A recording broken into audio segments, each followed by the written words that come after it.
quand la personne dort, sa neshama la quitte et vient à la place dans son corps des forces impures.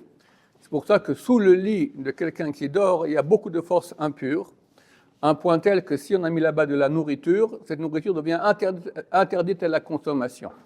Même si cette nourriture est fermée dans une boîte de conserve, une bouteille de vin, quelque chose de bien fermé, néanmoins, ça reste interdit.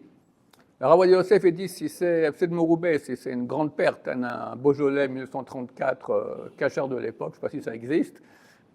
Alors dans ce cas-là, on peut autoriser, si c'est vraiment une grande perte. Peu importe, comme je dis, si c'est fermé ou pas. Il y en a qui disent que même lorsqu'il n'y a personne qui dort, simplement mettre sous le lit aussi, a priori, mieux vaut pas. Mais si on a mis sous un lit où il n'y a personne, on peut le consommer. Mais a priori, c'est mieux de ne pas le mettre du tout.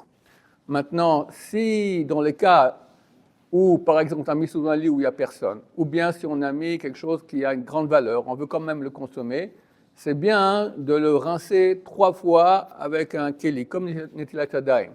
Mais qu'est-ce qu'on fera si c'est quelque chose qu'on ne peut pas rincer, comme un gâteau, comme une bouteille, d'accord? Enfin, une bouteille, on peut, je ne sais pas comment on fera avec une bouteille, on va dire avec un gâteau.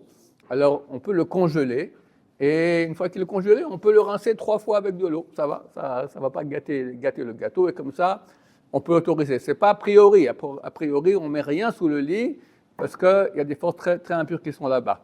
En passant, il y a certains rachis Yeshivot qui déconseillent, quand on a des lits superposés, mieux vaut dormir en haut qu'en bas.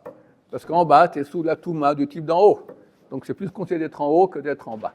Baruch Adonai, la olam, amen va amen.